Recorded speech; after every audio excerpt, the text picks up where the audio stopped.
गुज़िश्ता रोज एक तजवीज़ आई कि अद्वियात की कीमतें 40% बढ़ा दी जाए। अंदर ये नहीं पता चल रहा था कि फैसले का इख्तियार किसके पास है। क्या मईशत के फैसले जो हैं वो मिफ्ता इस्माइल और शहबाज शरीफ करेंगे, या मईशत के फैसले जो हैं वो इसहाक डार और नवाज शरीफ करेंगे। रेवेन्यू के टारगेट इसलिए नहीं पूरे हो रहे क्योंकि मईशत का पहिया नहीं चल रहा।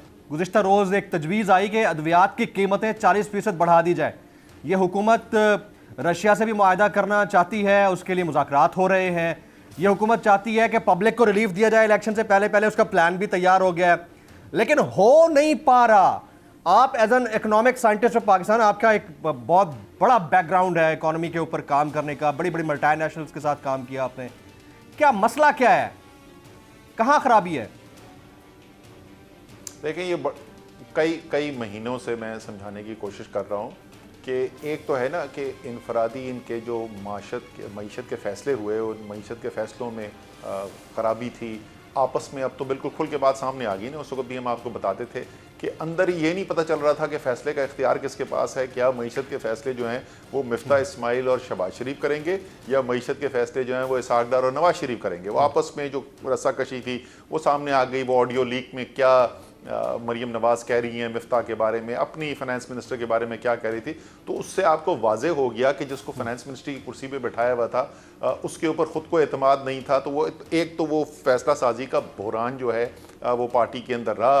अभी जो है इसहाक डार साहब की जो पॉलिसीज़ हैं, मईशत की पॉलिसीज़ हैं, उसमें आप मेरा नुक्ता नज़र छोड़ दीजिए। मिफ्ता इस्माइल ने जो इस वक्त आर्टिकल लिखा है अखबारों में और बड़ा सोशल मीडिया के ऊपर भी वो सर्कुलेट हुआ, तो उन्होंने तो इसहाक डार की मईशत की पॉलिसीज़ की धज्जियाँ उड़ा के रख दी खुद मिफ्ता इस्माइल ने। तो एक तो वो ख़राब पॉलिसियाँ हैं, लेकिन मैं आपको एक और चीज़ पिछले 5-6 महीने से कहता रहा हूँ कि इस वक्त अगर अच्छी पॉलिसियाँ बनाने वाला कोई अच्छा पॉलिसी साज भी आ जाए, तो जब तक जो गैर यकीनी सूरत हाल है, और क्या गैर यकीनी सूरत हाल है किसी को ये नहीं पता। आज कोई बता सकता है कि दिसंबर का 15 तारीख को पंजाब की असेंबली होगी या नहीं होगी, खैबर पख्तूनख्वा असेंबली होगी या नहीं होगी, बाकी असेंबलियों से इस्तीफे किस तारीख को होंगे, क्या कौमी असेंबली इलेक्शन की तरफ जा रही है नहीं जा रही।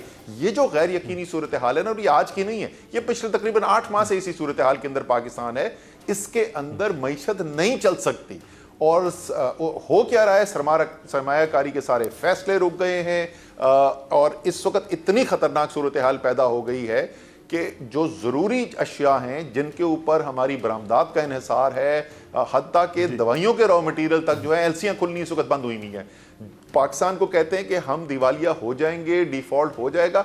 भैया हम तो हर रोज डिफॉल्ट कर रहे हैं। आप जो कारोबारी लोग हैं, जो कंपनीज हैं, जो बाहर से कारोबार करते हैं, जरा उनको बुला के अपने प्रोग्राम पे उनसे पूछें तो उनके साथ हो क्या रहा है। आईटी इंडस्ट्री के साथ क्या हो रहा है, टेक्सटाइल वालों के साथ क्या हो रहा है, एक्सपोर्टर्स के साथ क्या हो रहा है। तो मईशत तो बिल्कुल जिंदा दरगोर कर दी गई है। जो रशिया से तेल आप लेने की बात कर रहे थे, या आपके दौरे हुकूमत में लेने की बात की जा रही थी, वो कोई घटिया क्वालिटी का तेल था जो अब अगर ये लेंगे तो वो बढ़िया क्वालिटी का हो जाएगा।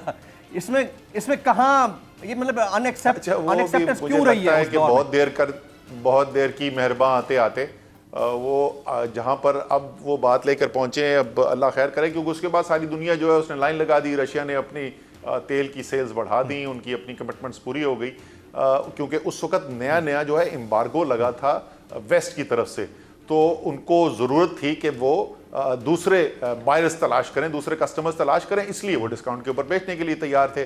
अब इतने महीने के बाद मुझे ये भी नहीं पता कि इनको अब वो डील मिलेगी भी कि नहीं। पेट्रोल और डीजल की जो कीमतें हैं सर, वो वही रखी गई हैं, बरकरार रखी गई हैं। गुज़िश्ता रोज़ आप सुन रहे होंगे वज़ीर ख़जाना की प्रेस कॉन्फ्रेंस लेट नाइट में हमने सुनी, तो क्या बरकरार रखनी चाहिए थी या रिलीफ देना चाहिए था आपकी नज़र में? देखिए हो क्या रहा है, इन्होंने जो तेल के ऊपर टैक्सेशन थी, पेट्रोलियम मसनूआत के ऊपर टैक्सेशन थी, वो पाकिस्तान की तारीख की सबसे ऊंची सतह के ऊपर ले गए। उसके बावजूद इनके रेवेन्यू के टारगेट पूरे नहीं हो रहे। रेवेन्यू के टारगेट इसलिए नहीं पूरे हो रहे क्योंकि मईशत का पहिया नहीं चल रहा। वो जो मईशत का पहिया चलना रुका है, उसकी वजह से रेवेन्यू के जो टारगेट्स हैं उसके अंदर मसाइल पैदा आ गए। और आपको पता है कि इस वक्त IMF के साथ दूसरी जो अगली जो ट्रांच रिलीज़ करनी है, जो कर्ज की किस्त देनी है IMF की, वो मामला दोबारा रुक गए हैं। और उसके अंदर बुनियादी चीज़ जिसके ऊपर वो रुके हुए हैं वो रेवेन्यू के टारगेट ही हैं। तो अब वो जो रेवेन्यू का शॉर्टफॉल है, जो बाकी मईशत बिल्कुल बैठ जाने से पूरा नहीं हो रहा, उसको पूरा करने के लिए इन्होंने मजीद टैक्स बढ़ा दिया है पेट्रोलियम की मसनूआत के ऊपर, और इसके बावजूद के $110 से ब्रेंट क्रूड जो है वो गिर के $85 पे आ गया। $25 की कमी आई है। कोई छोटी चीज़ नहीं है, बहुत बड़ी इसके अंदर कमी आई है, और उसके बावजूद जो है ये कीमत नहीं नीचे कर रहे, और वो जो पैसा है वो टैक्स की सूरत में हुकूमत अपनी जेब में रखती है। अगर आपको ये वीडियो पसंद आई हो तो सब्सक्राइब कीजिए और बेल आइकन जरूर हिट कीजिएगा।